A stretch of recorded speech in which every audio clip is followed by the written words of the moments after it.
All right. My morning tune's on. Flip through some Mad Magazine for some inspiration.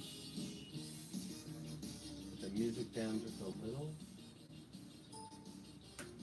There we go.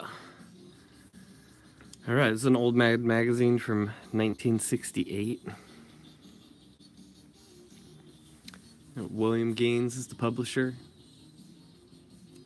You may have seen pictures of him. He kind of looks like Jerry Garcia from the Grateful Dead.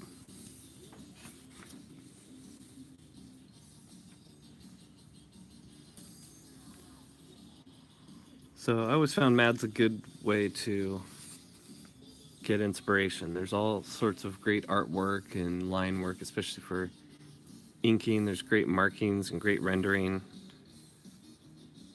Sort of gets you in the mood to do that yourself. Especially looking at some Mort Drucker art.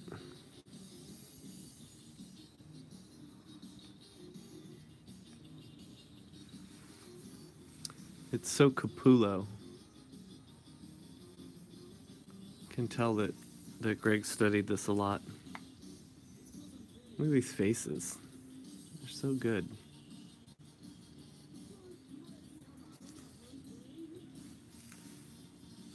And Mort makes it look like fun, so that's why I try to look at art that's fun to inspire me in the mornings.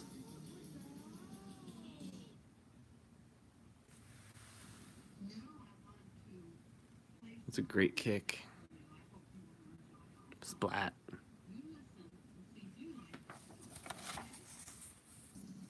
Some good faces here.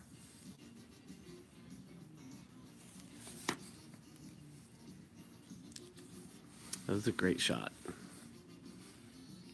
These helmets.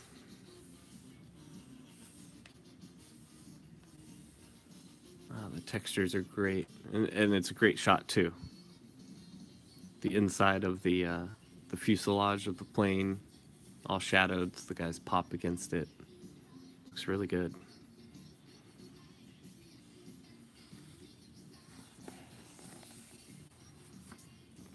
Mort makes everything look so easy. And that's because he's so practiced at his fundamentals that he wasn't struggling every day with the framing. He knew that when he had a certain shot, you know, something calls for this, he knows where to set the camera and how to set up the scene. He's practiced enough that he doesn't struggle with every panel. You know, I say that, he probably did. He probably struggled with every panel, but he makes it look like he didn't. It's a great signature.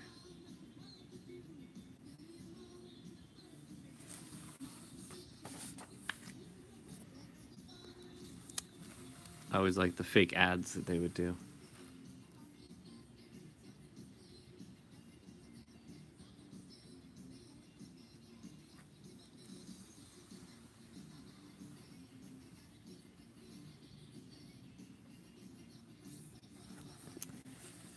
Yeah, I love these old ones. Love the newsprint. Take a look at this Don Martin cartoon. Guy eats a banana, scrapes up the banana peel. He's gonna get high from it, I guess. Puts it in his pipe, smokes it up, doesn't do anything. Then he slips on the banana peel, crashes his head, and then he begins to trip out. That's pretty funny. Don Martin is always an excellent comic book artist, or excellent illustrator, I should say.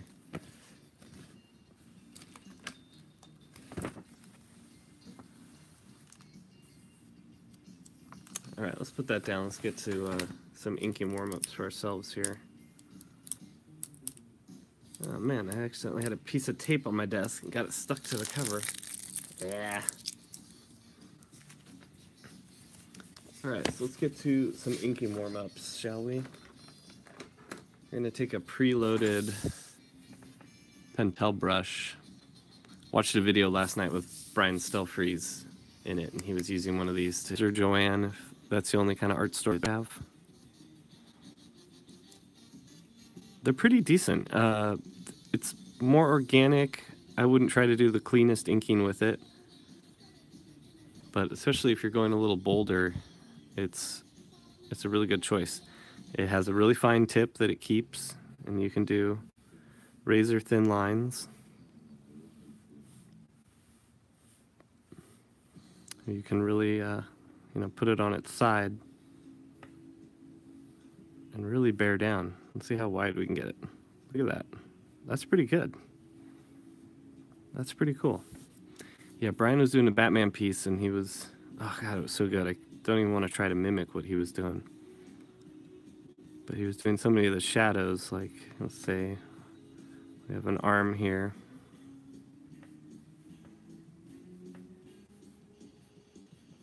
Something like this.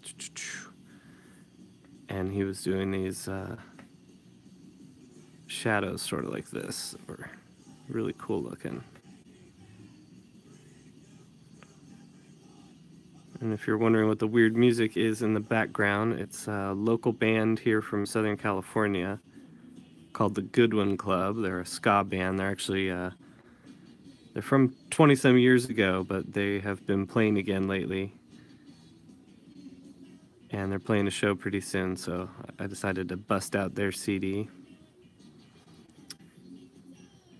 And we know a couple of the members from the band. So it's kind of fun. Support your friends, and they do good enough music that I like to listen to it when I work. So that was sort of the Batman arm kind of that Stelfreeze did. And then he was doing these like this, and then, oh, you know what? No, he would go out to the point, and then he would bring it back like that. That's what he was doing. You go out to the point, and then bring it back. Out to the point, and then bring it back. And those are the longest glove fins Batman's ever had. But you can see how easy it is once you know your muscle groups and stuff. It's pretty easy to go in with a brush. Same arm kind of thing. You could even do a more core shadow kind of thing. A core shadow is basically you're taking the core of the shape and adding the shadow to that. You see this a lot when it's just an outline, or not an outline, I'm sorry. Say like Spider-Man in the black suit, or somebody has a dark costume. They'll center the black like that. Like say you've got your chest here. There's your clavicles, there's your neck. All right, so here's your superhero pecs, muscles. There's your six-pack. So core shadowing, you'll take this muscle and you'll do a black blocked shadow in the center of all the shapes. You fill out the pecs like that. This is just a really rough version. But I think you can see where I'm going with that. And it's basically filling in all the muscle shapes with black, and leaving the outer edges white for the highlights or the color to show through. A lot of times you do like a white highlight here, but then this would be like blue if this is dark, say a dark character. You do the outside lines light to show a highlight. Doing all this stuff, this is all just good warm-ups for the day. I have to do a bunch of inking for DC today, and then I have some of my own illustrations to do. I also have my nephew coming over. He's going to help me sort comic books for the archives. Yeah, this Pentel brush is fun. I've only used it in the backgrounds of some pages. Like I think I did some grass and some trees with it. So you can get a nice organic feel for with it.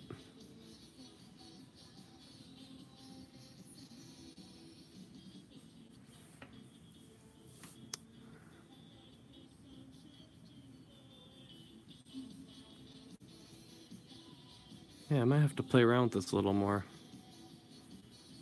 I like drawing with it too. It's nice to draw with. Let's do some eyes here or something. Test it out.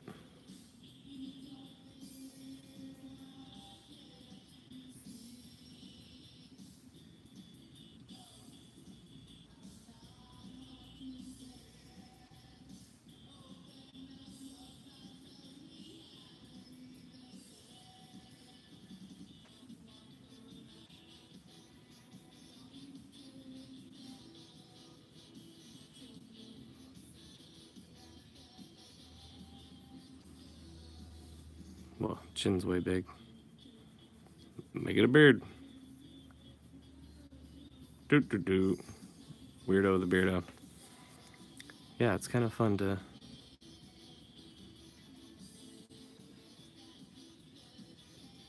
Yeah, it's fun to draw with.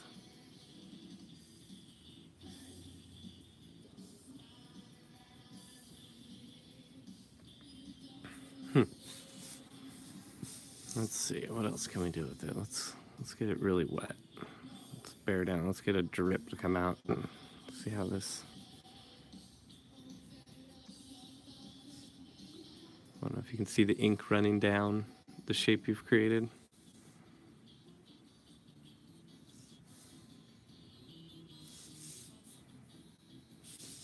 Oh, it's nice. You can really get a lot of ink out of there. And then you can drag the wet ink. This gives, it's an inconsistent, if you're looking for inconsistent lines sometimes on the background, you can do that. You can just load an area in the black with wet, and then whatever ink the brush catches for the bleeds, it takes out with it.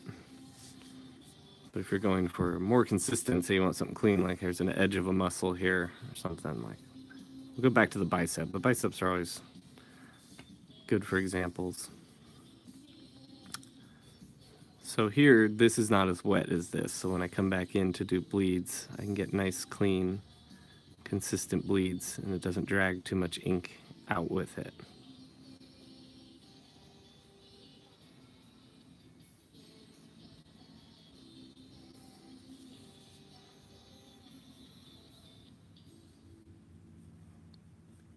Yeah, I'm gonna start developing the practice systems for you guys and for upcoming inkers, sort of on how to practice and the mechanics of it all. Because inking's really hard to learn from a book. It's hard to look at a series of lines and know how to create those markings. I was lucky my mom did calligraphy, so I learned a lot about dip pens and things like that when I was a kid. Otherwise, it would have taken me a lot longer to learn. And then if I hadn't trained with inkers in studio from the get-go, it would have been a really slow process. So that's what I want to do for you guys, is speed up the process a little bit.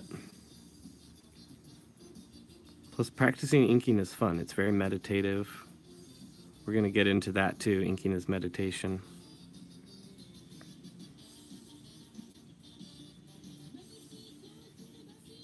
Like doing these little zigzags. You really get like a side of the pencil effect.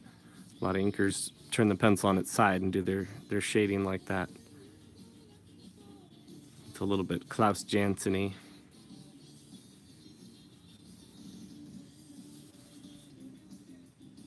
All right, I saw a couple people chimed in on my earlier test, and I didn't notice that until I went off. I'm paying attention now. If anyone's there, feel free to chime in. Let me know that you're here. I saw TJ Good Thunder popped in earlier. TJ, if you're around, what's up, buddy? Yeah, I am really liking this Pentel brush.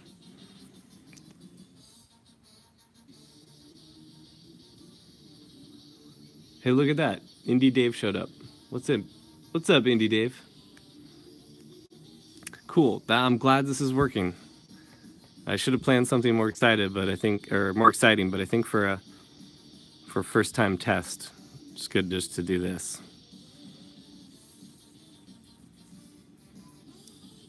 Hope you guys are supposed to be sleeping. Yeah, I'm supposed to be sleeping too. I'm up 3 hours earlier than usual. And when I can't sleep, I take advantage of that by getting my work done. I hope you're just restless and not sick or anything like that. Hope you're doing well there, Dave.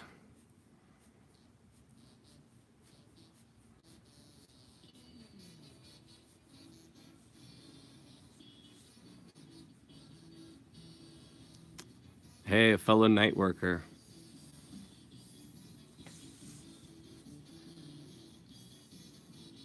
Well, don't lose sleep for this, buddy. There'll be much more exciting things later. If you want to get some sleep, I won't be offended.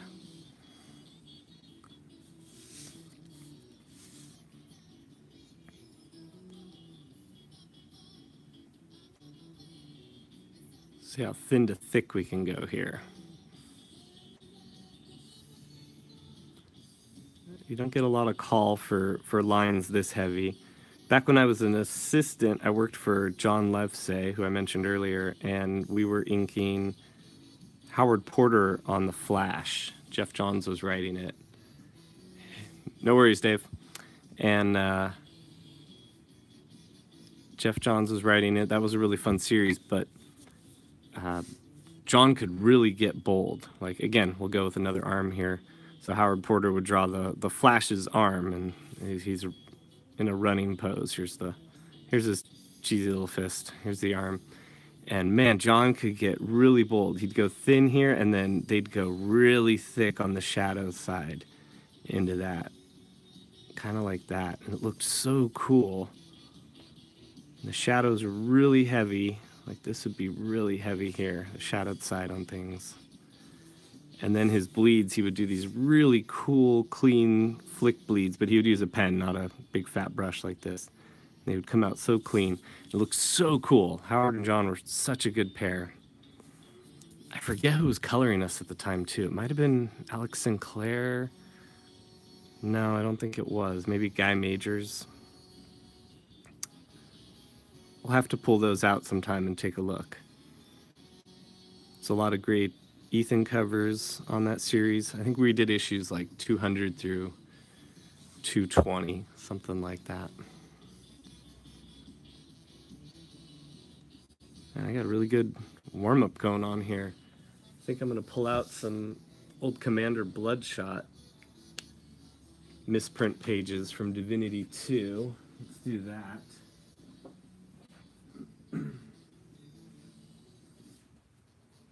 Do that as a warm-up here. Let's see where I put that. Oh, what a dummy. There it is. All right. So, now that we're a little warmed up, we're going to go in with the nib.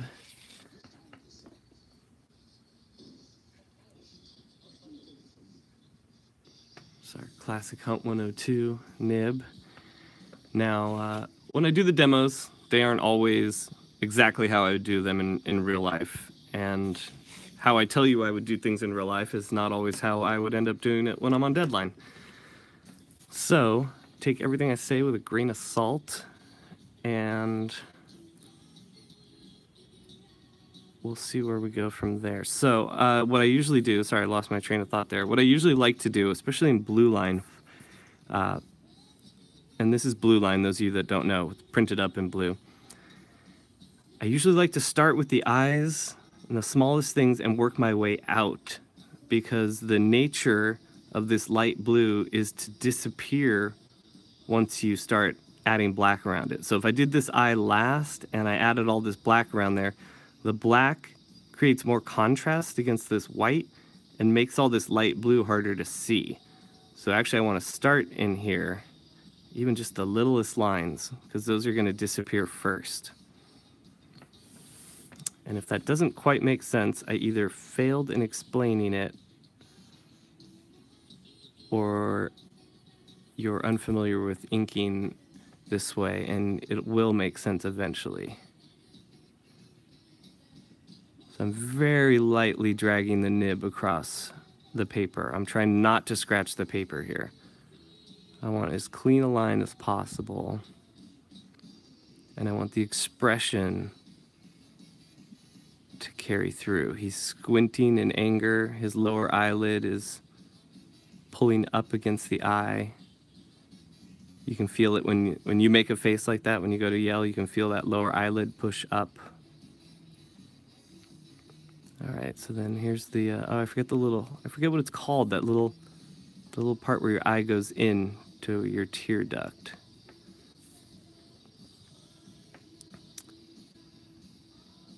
And we'll do a little heavier on the underside of this eyelid. A little subtle curve to this bottom lid here. The eyelid tends to go up. I missed it here. The eyelid tends to go up here as it approaches the inside.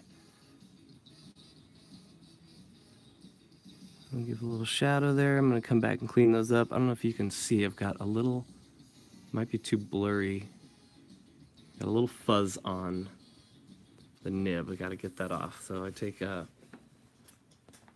folded paper towel that I keep handy. It's just like this. You can see it's got nib marks in there, and I just put it in there, give it a light pinch, and then pull it out like that.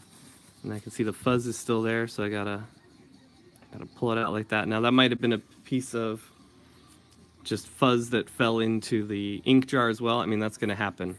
And I try to keep these fingers as clean as possible. So even just now when I was wiping it off, it was already dry. So don't have to worry too much about getting ink on my fingers, but always check. These fingers, they maneuver the board around. These have to be clean.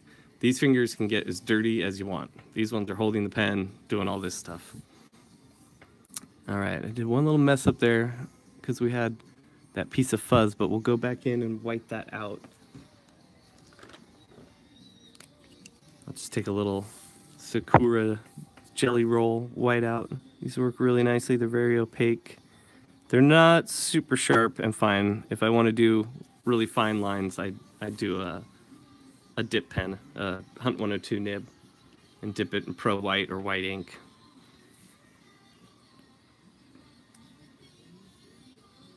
All right, anybody got any questions? Anyone there? I see there's a few people watching.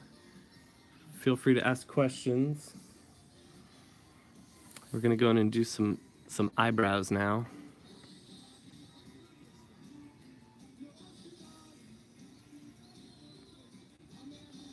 And again, anyone just joining us, if you're curious, the music is a local California band from 20 years ago called the Goodwin Club. Okay, see, I already kind of messed up. I should have done these shadows and these black shapes in the eye here before I did the eyebrow, because this eyebrow has, it's created the problem I spoke of earlier. So now we have all this black here, and the surrounding areas get brighter. It creates more contrast, so it makes this blue shape harder to see. But if we just do some shading like this. Luckily, I know the human anatomy, and I know Trevor's artwork, so I know what he's always looking for. And the same thing here, just little thin shading lines as we come up here where the brow is furrowing. Get those folds, and let's see, should have done the nostrils first too, because the nostrils will disappear.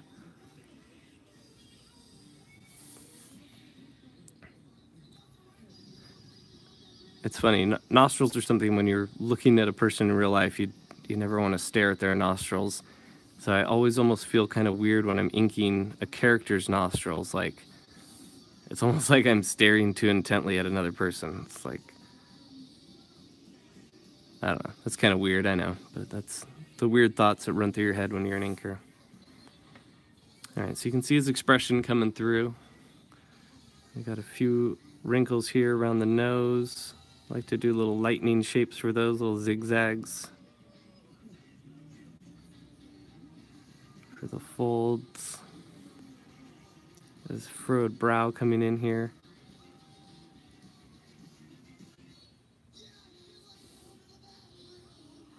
All He is angry. I mean, he did just get his arms cut off. Here, let's take a look at the page real quick. So, shouldn't be a spoiler for anyone that's read Divinity. He's fighting Ninjak. Ninjak takes one arm off.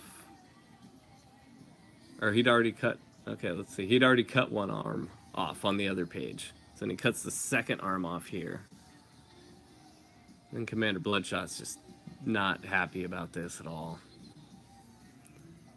Charges him. Ninjak falls to his back, rolls with the energy, and sends Commander Bloodshot flying. Alright, so I'd like to finish this eyebrow up. Oh yeah, Ninja K. That's right. I forgot, we're supposed to call him Ninja K now. I was joking around calling the other ones like Ninjam instead of Ninja M or something like that. Instead of making it a letter, just like Ninja B would be Ninjab and stuff like that. But that's stupid, I know. I also have a really funny image I want to do. Probably shouldn't say it on here, someone will steal it, but whatever. I want to draw the... What is the... Oh, Kellogg's has a cereal, Simple K. I think it's what it's called. I want to do a fake cereal box with that with Ninja K. Like a parody image, sort of.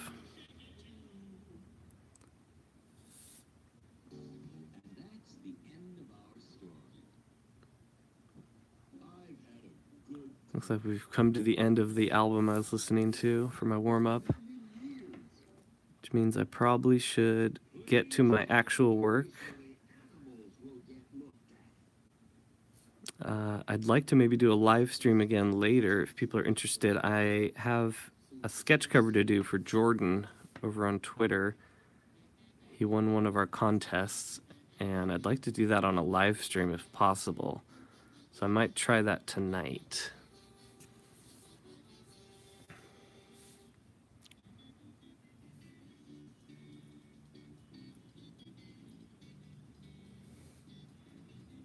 All right, let's call it there. All right, I'm gonna go set up to do a little more work on my DC work for today. Oh man, I just see another person just joined us. Why don't we let's keep going for a little bit? Why not? Doesn't hurt to just keep warming up. Oh, somebody just popped in. I saw the message. So apparently the messages come up and then disappear. I thought they stayed. All right, still figuring this out. Good thing I'm not doing super chats or anything. Ignoring people.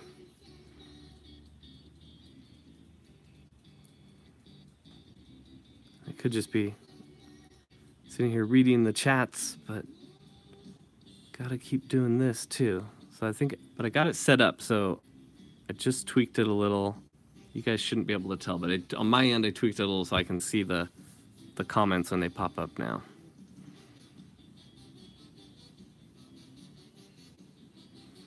Man, I got some dorky music playing. Hope you guys can deal with this. I don't even know if you guys can really hear it. If anyone there, if you can hear the music, let me know.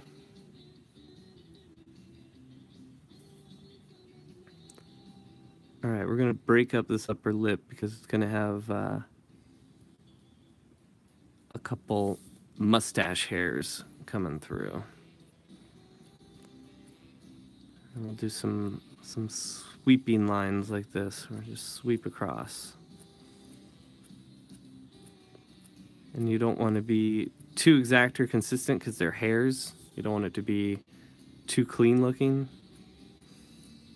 I want there to be a little bit of an organic touch to that. So I do a main chunk there, and then I'll come in underneath and do like a secondary layer. Sometimes you heavy those up a little because it's the shadow side of the mustache. It looks a little weird right now without the teeth and stuff. But we'll get in there.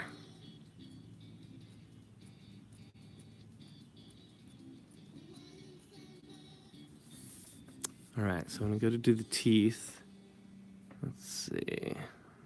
Heavy some of this up now. It's not as broken up as I thought it would be. So we got some little dividing lines where the gums meet the teeth. And then Trevor does little jagged teeth. So they're organic as well. I've been saying organic a lot. I sound like I work at a health food store or something.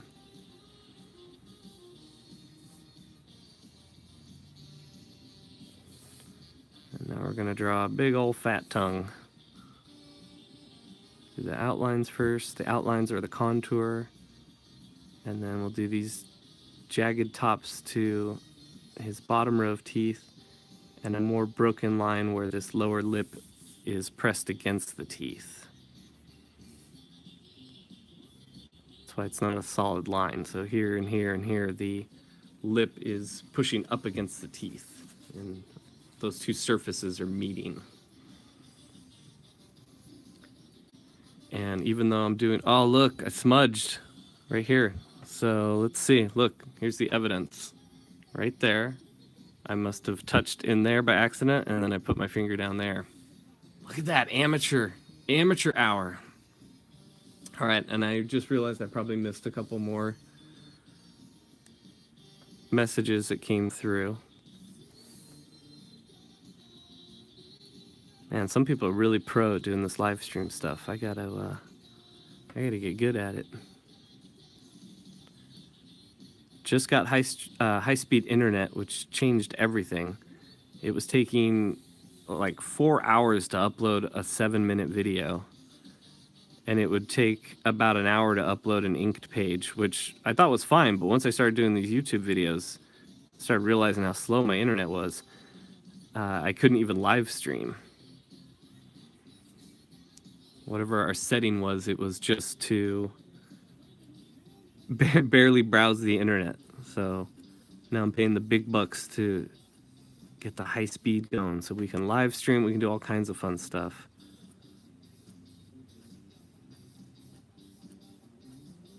I see we got 5 people now. That's awesome. Do you white out smudges or just make it part of the scene? Hey, I caught a question. Indie Dave.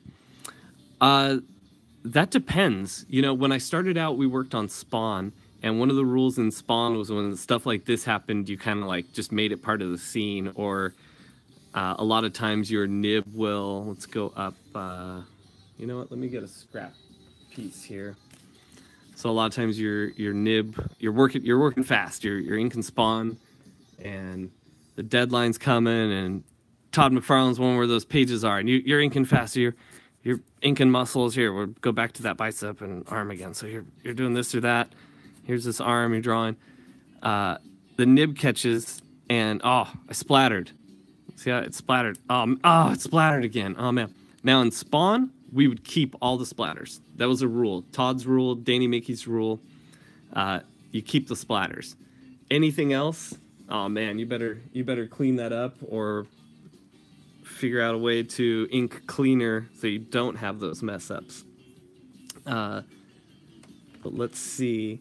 One of my favorite tools, and many inkers like, is this guy here, the Presto. Give it a little shake. Shake, shake, shake, shake, shake, shake. I'm gonna take it off screen, sorry. I'll give it some better shakes. And you're gonna wanna clean the tip off a little. Shouldn't be using this hand, but all right, it's clean. Use this hand. Your pen hand is your hand that you can get dirty. So clean that off so we don't have any chunks. And then apply a little pressure. And I'll clean it up right away. I like to clean up as I go, otherwise I'll forget. And again, it does depend where. You know, if it was in the background, I might have left that, but it looked like a weird shape just kind of sticking off his coat there, so I wanted to clean that up. If you're working over real pencils, a lot of guys won't white out because sometimes when you erase, you'll either break that up or it'll become smudgy and gray. I tend to just either white it out again or just be careful where the whiteout is. Because I'm dumb, and if I make a mistake, I need to clean it up right away. I'm not as smart as some other guys. I knew some creators that, like, say the mess up was there, they would go straight across and make a little mark here, and then go straight down and make a little mark at the end. And then when they were done and they had erased the pencils and stuff, they would find those lines and converge on them and find the spots that they needed to white out. That's a clever method, but I'm not smart enough to. I just need to take care of stuff as the problem comes up. Hope that answered your question.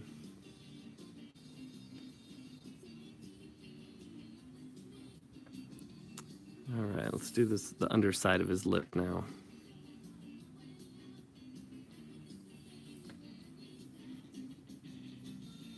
Go a little heavier on that and then lighter at the edges. And we'll give a little cast shadow for under that lip. Creates the dimension. And then Trevor always does these tiny little wrinkles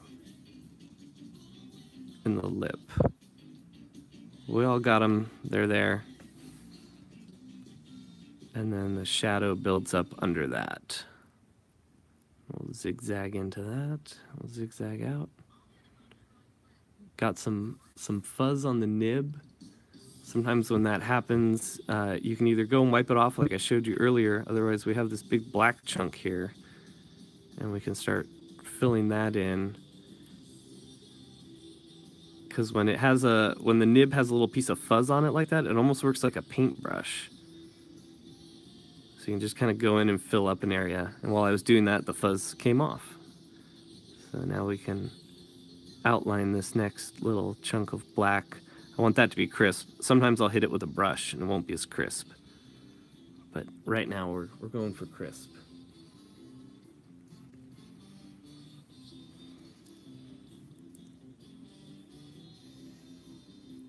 All right, everyone bear with for a second. I'm going to see if I can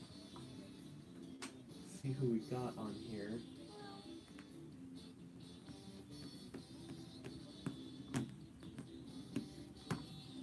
All right, looks like we got TJ Good Thunder, Alternate Comics fan. What's up, guys? This is awesome. Yeah, I was gonna maybe work on a sketch cover too, but I'm spending so much time doing this. I gotta get to inking soon. So probably do a few more minutes of this, and then I'll have to call it and go do some actual work for a little bit. But then later, maybe we can do a sketch cover if you guys are interested. I'll have to check with the bigwigs and see what time they're all doing their live streams and podcasts and stuff too, so that I'm not trying to do something at the same time as them. And even though this is all for demo, I'm still gonna do my little X's in here so I remember where to do full black. Same with the inside of the mouth. So we'll pretend we've jumped ahead hours later. And it's time to fill in all those spots. So let me get a brush. Just had that handy Pentel brush. We'll take that. And let's see. We'll go in here. Bear down a little. I like to fill in as much as possible with each stroke. I don't like to do a bunch of little tiny lines. Some people take a pen and just scribble and scribble, scribble. That's totally cool. I messed up there. Oh, we're going to come back and fix that. Messed up his teeth. I like to do as few strokes as possible on each page. Saves time, it saves energy. And also I'm paranoid that, they say it takes 10,000 hours to get good at something. I'm also paranoid that you only have so many good lines in you that I don't want to waste it filling in black shapes. So like, here we're the underside of the collar. I'd like to go heavy like that. We'll go a little thinner here. This is the upside, heavier here, and then big chunks like this. You can always go in later if you need to and clean up those shapes or the edges. Like say this came out a little rough, you can always go around and clean that up later if you want. Can do this.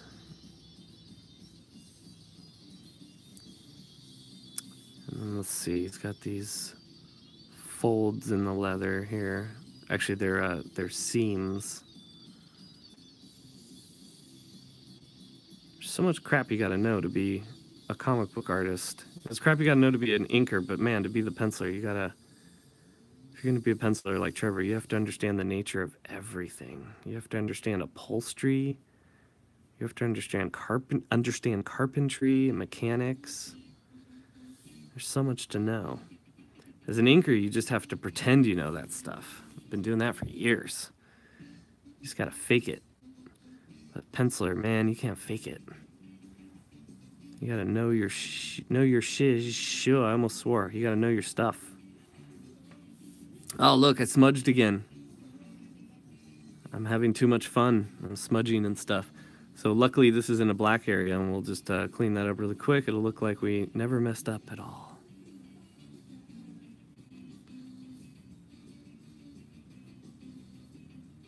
Another day I will talk about my first day inking at Danny Mickey's studio and the mess ups I had there.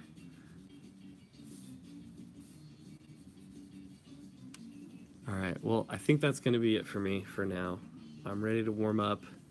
We've been doing this for 40 minutes now. I was going to do a 10-minute test, turned it into 40 minutes. Looks like I missed tons of your questions. I'm looking over on the other monitor now. I got to figure out a way to get those up on the screen. Oh, I see how to do it now. Okay, I'll do that next time. Hey, thank you guys so much for checking in and chiming in. I'm sorry if I missed a message. I will get back to you personally. Thank you, Indie Dave. Saw yours pop up there. I will try to do something later tonight. I'll try to do that sketch cover. I'll make an announcement for it and see if we can do that. If not, I'll definitely be making a video of the sketch cover. So, all right, you guys, rock on. Rock on and have a good day. Okay, take care.